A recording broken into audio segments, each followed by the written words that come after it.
जय जोहार, नमस्कार। छत्तीसगढ़िया चैनल देख रहे हैं आप। छत्तीसगढ़ की तमाम सभी बड़ी महत्वपूर्ण काम की खबरों की शुरुआत करते हैं आज की पहली बड़ी खबर के साथ।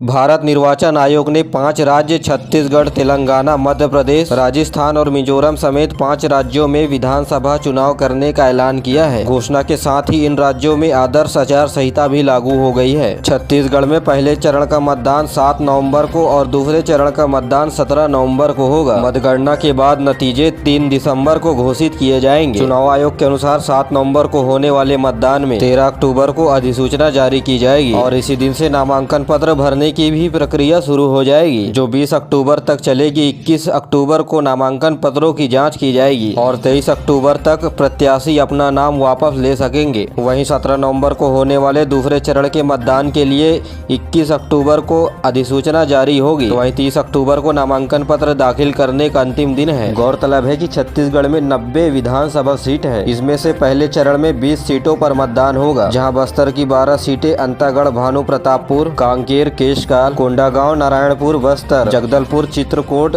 दंतेवाड़ा, बीजापुर और कोंटा शामिल हैं। इसके अलावा पंडरिया, खैरागढ़, डोंगरगढ़, डोंगरगांव और खुज्जी, मोहला, मानपुर में भी पहले चरण में मतदान होगा। वहीं दूसरे चरण में बचे हुए 70 विधानसभा क्षेत्रों में चुनाव होगा। वहीं भारत के मुख्य निर्वाचन आयुक्त सुनील कुमार ने भारत के 5 राज्यों में साफ सुथरी और बिना गड़बड़ी के चुनाव सुनिश्चित निर्वाचन आयोग करेगा। मुख्य निर्वाचन आयोग ने बताया कि सी विजिल ऐप के माध्यम से कोई भी गड़बड़ी होने पर आम नागरिक तुरंत सूचना किसी भी वक्त दे सकता है और प्रत्येक शिकायत पर 100 मिनट के भीतर कार्यवाही की जाएगी। इस बीच राज्य के निर्वाचन पदाधिकारी रीना बाबा साहेब कांगले ने रायपुर में प्रेस कॉन्फ्रेंस करते हुए बताया कि राज्य में मतदाताओं की संख्या 2,03,60,000 है। इनमें 1,01,20,830 पुरुष, 1,02,39,410 महिला हैं। इसके अलावा तृतीय लिंग समुदाय के 790 मतदाता हैं और प्रदेश में 17 भारतीय प्रवासी मतदाता भी सम्मिलित हैं। राज्य निर्वाचन पदाधिकारी ने बताया कि 100 वर्ष का आंकड़ा पार कर चुके मतदाताओं की संख्या 2,408 है। तो वहीं राज्य के विधानसभा चुनाव कराने के लिए 24,809 मतदान केंद्र बनाए गए हैं। इसके अलावा प्रत्येक मतदान केंद्र में मतदाता सहायता केंद्र का भी निर्माण किया जाएगा। इसके अलावा प्रत्येक विधानसभा क्षेत्र में 10 महिला संगवारी मतदान केंद्र बनाए जाएंगे, जो महिला मतदान दल के द्वारा संचालित किया जाएगा। इसके अलावा 5 दिव्यांगजन मतदान केंद्र एक विधानसभा में बनाया जाएगा। तो वहीं प्रत्येक विधानसभा क्षेत्र में एक युवाओं के द्वारा संचालित मतदान केंद्र भी बनाया जाएगा। उन्होंने बताया कि प्रत्येक मतदान केंद्र में मतदाताओं की सहायता के लिए मतदाता मित्र वृद्धजन और दिव्यांगजन के लिए मौजूद होंगे। इसके अलावा आदर्श आचार संहिता लागू होते ही संपत्ति विरूपण की कार्य शुरू हो गई है।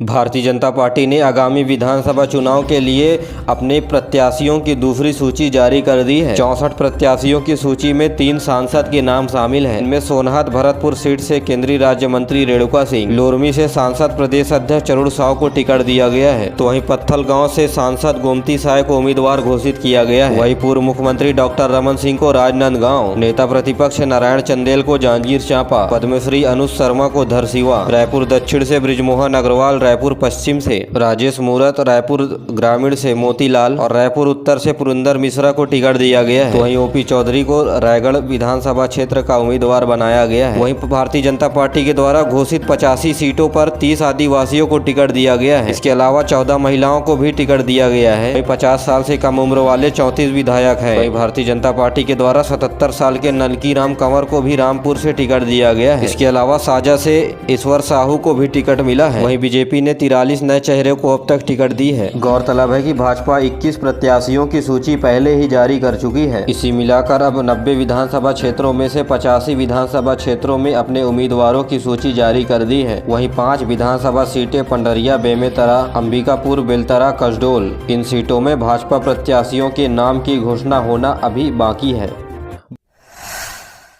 प्रदेश में विधानसभा चुनाव के घोषणा के बाद ग्रामीण और नगरीय क्षेत्रों में लगाए गए राजनीतिक पदाधिकारी और कार्यकर्ताओं के बैनर पोस्टर को निकाले जा रहे हैं। राजधानी रायपुर समेत कोरबा, मुंगेली, जांजगीर चांपा, कोंडागांव समेत अन्य जिलों में भी कल दोपहर 12 बजे से ही बैनर, पोस्टर और होल्डिंग हटाए जा रहे हैं। उधर कोंडागांव कलेक्टर दीपक सोनी ने धारा 144 लागू कर दी है। कलेक्टर ने बताया कि विधानसभा चुनाव में शांतिपूर्ण चुनाव संपन्न कराने और मतदाताओं द्वारा अपने मताधिकार का बिना किसी भय और डर के प्रयोग करने का अवसर प्रदान करते हुए जिले में शांति बनाए रखना जरूरी है। उन्होंने बताया कि चुनाव के दौरान जिले में शांति व्यवस्था बनाने और चुनाव को पूर्ण कराने के लिए धारा 144 प्रतिबंधात्मक एक्ट के तहत जिले में आदेश को पारित किया गया है।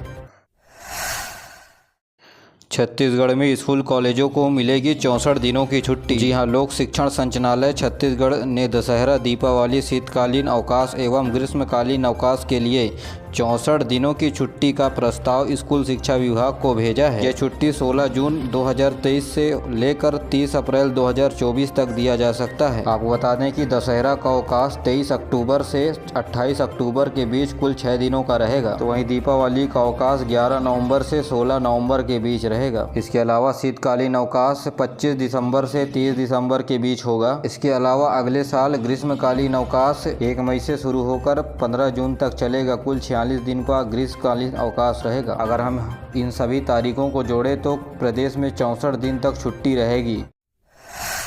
बहुचर्चित एक्सिस बैंक डकैती मामले में रायगढ़ पुलिस को मिली एक और बड़ी सफलता। डकैती घटना के बाद फरार हुए शेराघाटी गैंग के डकैतों की पतासाजी में सीएसपी अभिनव उपाध्याय के नेतृत्व में बिहार झारखंड रवाना हुई स्पेशल पुलिस टीम ने बिहार के गया जिले के रेड कर गैंग के एक फरार शातिर डकैत अमित दास उर्फ धर्मेंद्र दास उर्फ प्रजापत को हथियार समेत गिरफ्तार कर रायगढ़ लाया गया है। वहीं इस उपलब्धि के बाद डीजीपी ने इन्हें बधाई और शुभकामनाएं दी है। महादेव सट्टा ऐप में कार्यवाही करते हुए ईडी ने किया बड़ा खुलासा। ईडी के जांच में एक एएसपी को हर महीने 55 लाख रुपए देने की बात सामने आई है। इसके अलावा ड्रग्स और इंटेलिजेंस विंग में तैनात कुछ आईपीएस अधिकारियों को 75 लाख रुपए हर महीने दिए जाते थे। छत्तीसगढ़ समेत कुछ अन्य राज्यों में महादेव ऑनलाइन सट्टा ऐप को लेकर प्रतिदिन नए नए तथ्य सामने आ रहे हैं। तो वहीं ईडी को पता चला कि 60 वेबसाइट के माध्यम से सट्टा देश के लोगों को खिलाया जाता था। तो वहीं पैसों के ट्रांजैक्शन के लिए दूसरे नंबरों का उपयोग होता था। महादेव ऐप के माध्यम से क्रिकेट के साथ साथ card games, chance game, badminton, tennis, football, 3 पत्ती, ड्रैगन टाइगर समेत अन्य गेमों पर सट्टा लगाया जाता था। 120 बल्क लीटर अवैध शराब के विरुद्ध की गई कार्रवाई। छत्तीसगढ़ आबकारी अधिनियम 1915 के विभिन्न धाराओं के तहत 50,000 रुपए के मूल्य से अधिक 220 बल्क लीटर अवैध शराब जब्त कराने का प्रकरण कायम किया गया है। तो वहीं डोंगरगांव में 180 नग प्लेन पौआ के साथ आरोपी को गिरफ्तार किया गया है। 2 बैग में रखे गए कुल 180 नग देसी शराब कुल 34,400 बल्क लीटर जिसकी कीमत 14,400 रुपए है जब्त किया गया है। यह कार्रवाई डोंगरगांव पुलिस के द्वारा किया गया। रायपुर एम्स में 5 करोड़ रुपए के गबन का मामला सामने आया है। एम्स की तरफ से गठित 3 सदस्यीय टीम ने शुरुआती जांच पर 30 लाख रुपए की गड़बड़ी पकड़ ली। तो वहीं पिछले 5 सालों के दस्तावेजों को टीम के द्वारा जांच की जा रही है। फिलहाल ये घोटाला कैसे हुआ इसके बारे में कोई जानकारी फिलहाल उपस्थित नहीं है। ये घोटाला कैसे हुआ फिलहाल इसके बारे में जानकारी सामने नहीं आई है। छत्तीसगढ़ में छात्रों के छात्रवृत्ति के लिए पंजीयन का अंतिम तारीख 20 अक्टूबर बढ़ाकर कर दिया गया है। शिक्षा सत्र 2023-24 हेतु कक्षा 9वीं से 12वीं तक के अनुसूचित जाति, अनुसूचित जनजाति, अन्य पिछड़ा वर्ग के विद्यार्थियों को पात्रता अनुसार राज्य व केंद्र छात्रवृत्ति हेतु राज्य छात्रवृत्ति पोर्टल में 27 सितंबर तक पंजीयन करने का अंतिम समय दिया गया था, जिसे बढ़ाकर अब 20 अक्टूबर कर दिया गया है। जहाँ 9वीं से 12वीं पात्राधिकारी सभी छात्र को स्वयं पोर्टल पर पंजीयन कराना होगा जरूरी। छत्तीसगढ़ में संचालित शासकीय उचित मूल्य की दुकान के संचालक के लिए आवेदन आमंत्रित किए गए हैं। यहाँ जांजगीर के अकलतला बलौदा के विकास खंड अकलतरा के अंतर्गत कोटमी सोनार के वार्ड क्रमांक 7 और 14 एवं ग्राम सोनादुला में शासकीय उचित मूल्य की दुकान संचालन के लिए आवेदन आमंत्रित किया गया है, जिसके लिए 23 अक्टूबर 2023 शाम 5 बजे तक कार्यालय एसडीएम कार्यालय में फॉर्म को जमा करना होगा जरूरी। जांजगीर जिले के आसपास इच्छुक अभ्यर्थी 23 अक्टूबर तक आवेदन एसडीएम ऑफिस में कर सकते हैं। देश के केंद्रीय माध्यमिक शिक्षा मंडल ने 12वीं के परीक्षा के संबंध में लिया है बड़ा फैसला। जी हां, केंद्रीय माध्यमिक शिक्षा बोर्ड सीबीएसई ने आगामी 12वीं कॉमर्स परीक्षा के बारे में अहम फैसला लिया है। बोर्ड ने कहा है कि 12वीं अकाउंटेंसी एग्जाम में मिलने वाले आंसर शीट भी अन्य सब्जेक्ट की तरह उत्तर पुस्तिका की तरह होगी। दरअसल पहले सीबीएसई अकाउंटेंसी की परीक्षा में आंसर शीट पर प्रेजेंट प्रिंटेड टेबल उपलब्ध कराई जाती थी, जो अब उपलब्ध नहीं कराई जाएगी। अन्य सब्जेक्टों की तरह आंसर शीट उपलब्ध होगी, कॉपी पर कोई टेबल पहले से नहीं बना होगा। छत्तीसगढ़ के मुख्यमंत्री की घोषणा पर हुआ अमल। छत्तीसगढ़ कुक्कुट पालन प्रोत्साहन योजना शुरू। पशुधन विकास के द्वारा मुख्यमंत्री बघेल 15 अगस्त 2023 को नवीन योजना शुरू करने की घोषणा की थी, जहां 1 करोड़ रुपए आकस्मिक निधि से स्वीकृत की गई थी। योजना के अंतर्गत मुर्गा पालने वाले उद्यमियों को स्वीकृति अथवा बैंक ऋण से व्यवसायिक इकाई स्थापित करने पर 5 वर्षों के लिए स्थायी पूंजी निवेश का अनुदान दिया जाएगा, जहाँ सरकार के द्वारा कुक्कुट पालन के लिए 25 से 40% तक का पूंजी निवेश किया जाएगा।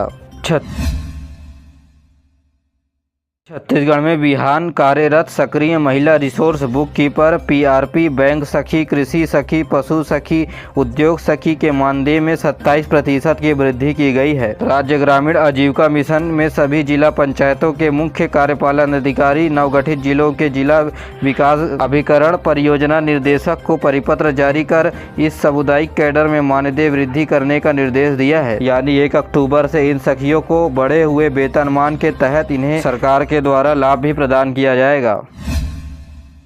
प्रदेश में 2014 के दौरान राजधानी रायपुर में इंदिरा कला संगीत विश्वविद्यालय यूनिवर्सिटी का केंद्र खोलने के लिए प्रयास किया गया था, लेकिन अब मुख्यमंत्री भूपेश बघेल के द्वारा भी रायपुर में इंदिरा कला संगीत विश्वविद्यालय का ब्रांच खुला हुआ है और इस ब्रांच के खुल जाने से खैरागढ़ में छात्रों का और लोगों का आवागमन खैरागढ़ में कम हो जाएगा, जिसकी वजह से खैरागढ़ की जीडीपी पर इसका प्रभाव देखने को मिलेगा। खैरागढ़ वासियों की मांग है कि खैरागढ़ में ही केवल संगीत विश्वविद्यालय में नृत्य नाच गान की शिक्षा दी जाए। राज्य सरकार ने प्रदेश के कर्मचारियों को दी बड़ी सौगात। गोवर्धन पूजा के दिन सार्वजनिक अवकाश तो वहीं भाई दूज के दिन स्थानीय अवकाश घोषित। शासन की ओर से 2 अवकाशों की सौगात दी गई है। विभाग की ओर से 13 नवंबर को मनाए जाने वाले गोवर्धन पूजा को सार्वजनिक अवकाश तो वहीं 15 नवंबर को मनाए जाने वाले भाई दूज को स्थानीय अवकाश घोषित किया है। यह सुविधा रायपुर शहर स्थित शासकीय कार्यालय एवं संस्थाओं में कार्यरत कर्मचारियों को मिलेगी। तो वहीं राज्य शासन के द्वारा दीपावली की छुट्टी 11 नवंबर से 16 नवंबर के बीच घोषित किया गया है। राज्य सरकार किसानों की सुविधा को ध्यान में रखते हुए खरीफ विपणन वर्ष 2023-24 में प्रदेश के विभिन्न जिलों में नए धान उपार्जन केंद्र खोलने की अनुमति प्रदान की है। इस संबंध में खाद्य विभाग ने आदेश जारी कर दिया है। जानकारी के मुताबिक राजनांदगांव के देवकट्टा और संबलपुर में नवीन धान उपार्जन केंद्र खोले जाएंगे। महासमुंद जिले के बोडरा बांधा आम गाँव में, वहीं मुंगेली जिले के औरा बांधा, बलरामपुर जिले के डूमनपान तथा कोंडागांव जिले के बड़े उड़ गाँव में धान उपार्जन केंद्र खोले जाएंगे।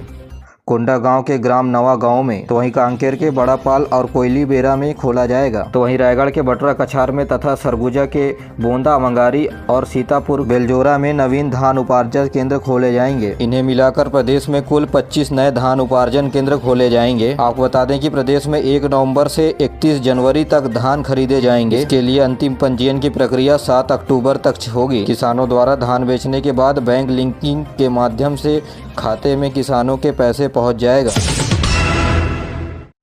छत्तीसगढ़ में स्नातक छात्र यानी ग्रेजुएशन स्टूडेंट अब 2 विषयों में सप्लीमेंट्री यानी पूरक परीक्षा की पात्रता के प्रस्ताव में राज्यपाल के द्वारा मंजूरी दे दी गई है। इस निर्णय से राज्य के 72,000 छात्रों को एक बार फिर परीक्षा देकर कीमती 1 साल बचाने में मदद मिलेगी। जी हां, लॉकडाउन के बाद एग्जाम हॉल में एग्जाम देने के पश्चात करीब 50% छात्र फेल हो गए थे, जिसके बाद छात्रों ने सरकारों के हित में बड़ा निर्णय लिया है। प्रदेश के सभी यूनिवर्सिटी में यह नियम अर्थात 2 विषय में जो छात्र फेल होता है उसे सप्लीमेंट्री एग्जाम देने का मौका दिया जाएगा। यह फैसला प्रदेश के सभी यूनिवर्सिटी में अब लागू हो गई है।